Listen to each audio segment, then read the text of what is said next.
कहते हैं समझदार लोग आने वाली परिस्थितियों को पहले ही भांप लेते हैं। हरियाणा और मध्य प्रदेश के कुछ गांव ऐसे ही हैं जिन्होंने समझदारी दिखाते हुए खुद को सुरक्षित रखा और कोरोना संक्रमण से लोगों को बचाने के तमाम उपाय भी किए। यही वजह है कि इस इलाके में कोरोना का ज्यादा असर देखने को नहीं मिला। आइए दिखाते हैं कि क्या किया यहाँ के लोगों ने, जो कोरोना इनका ज्यादा कुछ नहीं बिगाड़ पाया।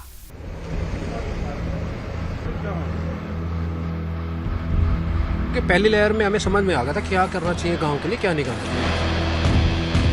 लोगों ने एक वो प्लानिंग बनाई कि गांव में के अंदर बाहर का आदमी कोई भी नहीं आएगा। गांव के अंदर आयुष का बहुत बड़ा कैंप लगा के अपने गांव को इस महामारी से बचाया। गांव वालों ने खुद अपनी तरफ से कोरोना को बाय बाय कर दिया है। कोरोना जैसी महामारी का गांव तक पहुंचना एक बड़े खतरे की ओर इशारा कर रहा है, क्योंकि गांवों में पहले ही स्वास्थ्य सुविधाओं का अभाव है। उस पर जानलेवा महामारी को लोग कई बार सामान्य फ्लू मानकर मनमर्जी की दवाओं का सेवन कर रहे हैं, जिसका नतीजा ये हो रहा है कि गांव में कोरोना की जड़ें लगातार गहरी होती जा रही हैं। लेकिन हरियाणा और मध्य प्रदेश के कुछ गांव की तरह अगर सावधानी और सुरक्षा को बरता जाए तो कोरोना पर कैसे लगाम कसी जा सकती है, ये अब हम आपको दिखाने जा रहे हैं।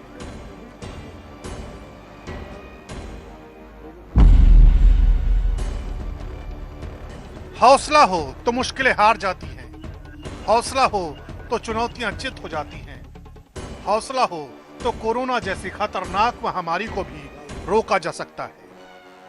ये तस्वीरें हरियाणा के गुरुग्राम जिले के वजीरपुर गांव की है। 4000 की आबादी वाले इस गांव की खास बात यह है कि इस गांव में अब तक कोरोना की वजह से एक भी मौत नहीं हुई है। दावा किया जा रहा है कि कोरोना की पहली लहर से ही सीख लेते हुए इस गांव ने जागरूकता और सुरक्षा की वो मशाल जलाई कि उसके नतीजे अब गांव में साफ दिखाई दे रहे हैं। कोरोना के खिलाफ सबसे बड़ा हथियार अगर टीकाकरण है तो सावधानी और सतर्कता सबसे कारगर उपाय हरियाणा के वजीरपुर गांव में है, जहां पहली लहर के दौरान ली गई सावधानी ने गांव वालों की मदद दूसरी लहर में कोरोना से निपटने में।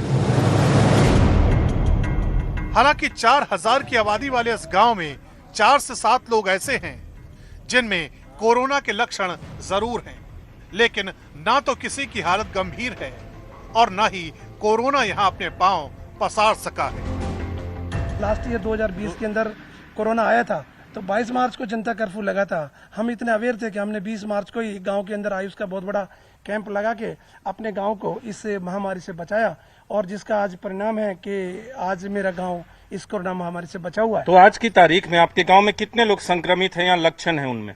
लक्षण जो तो 7 से 8 लोगों के आए थे जो माइल्डर नॉर्मल थे, जो ठीक हो चुके हैं। 1-2 केस हैं जो जुकाम और खांसी जुकाम की वजह से है, बाकी मेरे गांव में कोई केस नहीं है। और मैं खुशकिस्मत हूं कि मेरा गांव के अंदर इतनी अवेयरनेस है कि मेरा गांव इस कोरोना महामारी से बचा हुआ है। दरअसल कोरोना की पहली लहर के दौरान ही गांव वालों ने गांव के हर छोर पर बैरिकेडिंग कर दी थी ताकि बाहर से आने जाने वाले पर नजर रखी जा सके। ये बैरिकेडिंग अभी भी जारी है। पिछली दफा से लग रहा है जी बैरिकेड। यहाँ से जो भी कोई आता है बाहर का उसको चेक करके यहाँ से जब भीतर एंट्री होती है जी, सब्जी वाले आते हैं जी, टेम्पो वाले आते हैं, बिक्री वाले आते हैं घने, उनको चेक करके जब भीतर एंट्री होती है जी उनकी जी। तो और जैसे कोई अनजान लोग हुआ तो उनको कैसे आने जाने देते हैं, क्या बोल के जाते? अनजान आदमी को जल्दी से नहीं जाने देते जी, उसको चेक करके जब जाया जाएगा जो वहाँ से सरपंच साहब आते हैं वो चेक करवाएंगे जी, उसको जब भीतर जाने देंगे जी। गांव के लोगों का दावा है कि यहाँ किसी भी अनजान को आने जाने की इजाजत नहीं है। अगर कोई गांव आना भी चाहता है तो उसकी पूरी जांच की जाती है। इतना ही नहीं, लोगों की जरूरत का सामान भी गांव के भीतर ही व्यवस्थित किया गया है। गांव के लोगों को बाहर जाने की जरूरत न पड़े। देखने को मिला कि पहली लहर में हमें समझ में आ गया था क्या करना चाहिए गांव के लिए, क्या नहीं करना चाहिए। हमारे गांव में जो गांव के लोग जो समझदार है सारे, उन्होंने मिलकर एक सुझाव दिया गांव को भी, और सब लोगों ने एक वो प्लानिंग बनाई कि गांव में के अंदर बाहर का आदमी कोई भी नहीं आएगा। सब्जी वगैरह जो भी है हमारे गांव की तरफ से, सरपंच की तरफ से, गांव की तरफ से मिलके गांव के अंदर ही सब्जी उपलब्ध करा दी। लेकिन दूसरी लहर के दौरान ये किया था, ये तो पहली लहर के दौरान किया। तो उससे क्या हुआ, अब दूसरी लहर में भी हमने सेम प्रोसीजर है हमारा, और हमारे गांव के लोग अवेयर है इस चीज के लिए।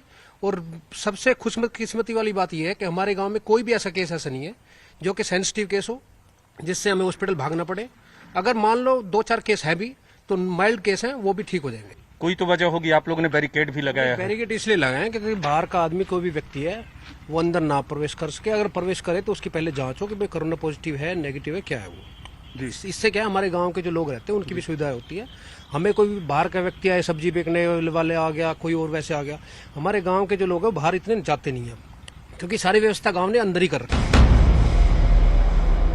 इतना ही नहीं, कोरोना काल की तमाम गाइडलाइन का इस गांव में पालन किया जाता है।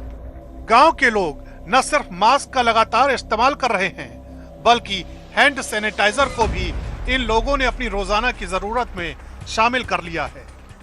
इसके अलावा वैक्सीनेशन अभियान में भी यह गांव बढ़ चढ़कर हिस्सा ले रहा है। ये बताइए, टीकाकरण की शुरुआत हो गई है, तो गांव में टीकाकरण की शुरुआत हुई है? टीकाकरण की शुरुआत हो गई है और गांव जो है सब आदमी खुशी खुशी टीका लगवा रहे हैं। कोई आदमी इस चीज में कोई ऑब्जेक्शन नहीं कर रहा है। लगातार ये कहा जा रहा है कि कोरोना का गांव तक पहुंचना किसी बड़े खतरे को न्योता देने जैसा है, लेकिन लापरवाहियों ने कोरोना को गांव तक पहुंचने का मौका दे दिया, जिसकी डराने वाली तस्वीरें अब सामने आ रही हैं। लेकिन मध्य प्रदेश के भोपाल शहर के एक गांव ने भी इस मामले में अलग ही मिसाल कायम की है।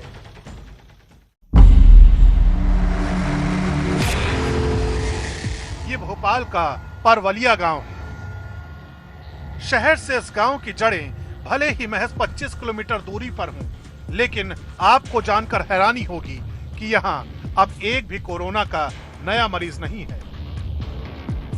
हिंदुस्तान की बड़ी आबादी गांव में रहती है और अगर कोरोना गांव की तरफ बढ़ा है तो ये खतरे का एक बड़ा संकेत है। और अगर इस कोरोना से बचना है तो कुछ सीखना है तो परवलिया गांव से सीखिए। कोरोना से बचने के लिए सरकार से ज्यादा इन गांव वालों ने खुद अपनी तरफ से कोरोना को बाय बाय कर दिया है। ऐसा नहीं है कि परवलिया गांव पर कोरोना का कहर नहीं टूटा।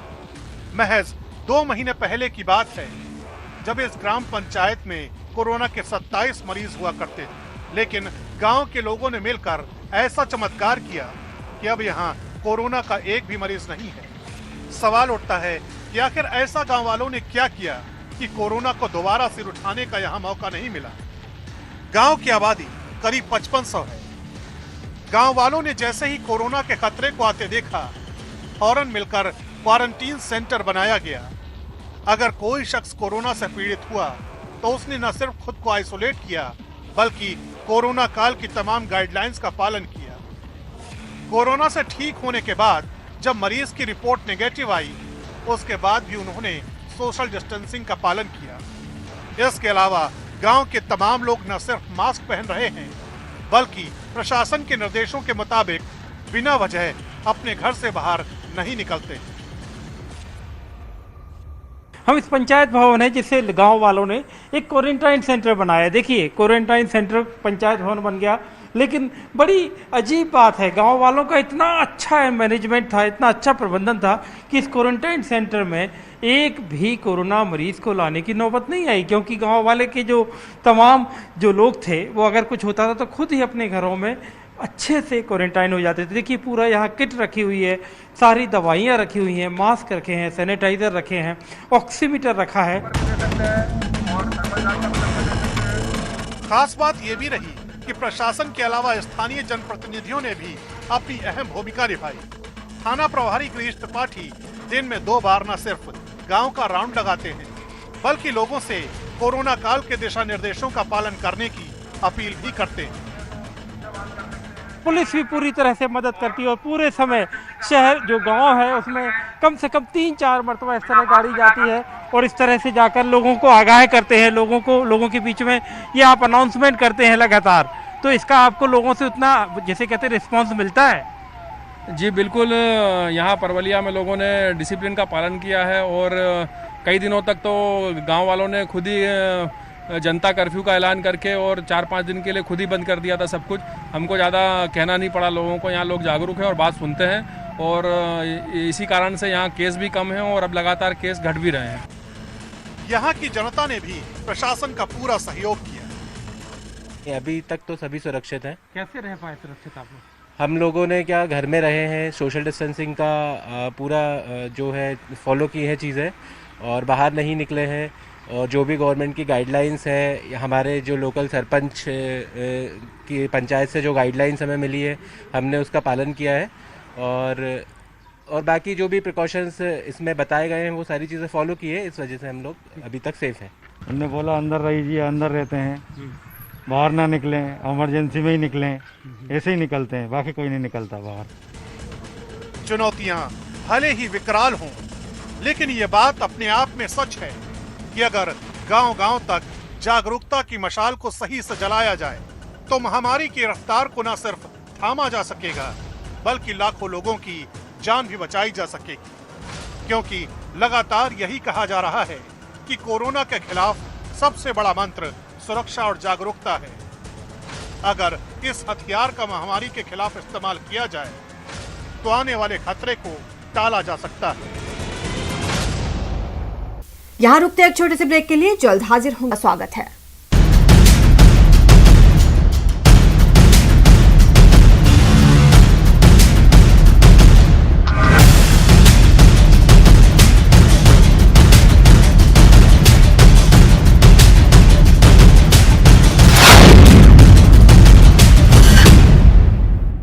तो देखा आपने कैसे समझदारी से ये सुरक्षित रहे।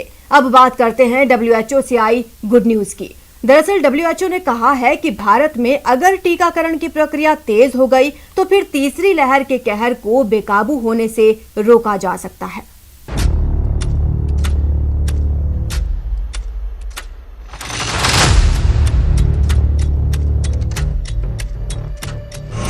WHO की आगाह करने वाली चेतावनी।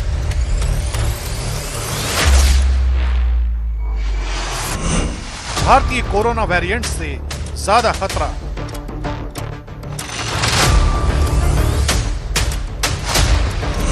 वैक्सीनेशन से ही संभव कोरोना का काल।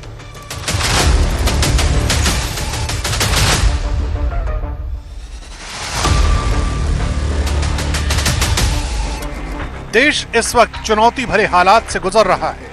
अलग अलग राज्यों से कोरोना वायरस की वजह से डराने वाली तस्वीरें सामने आ रही है।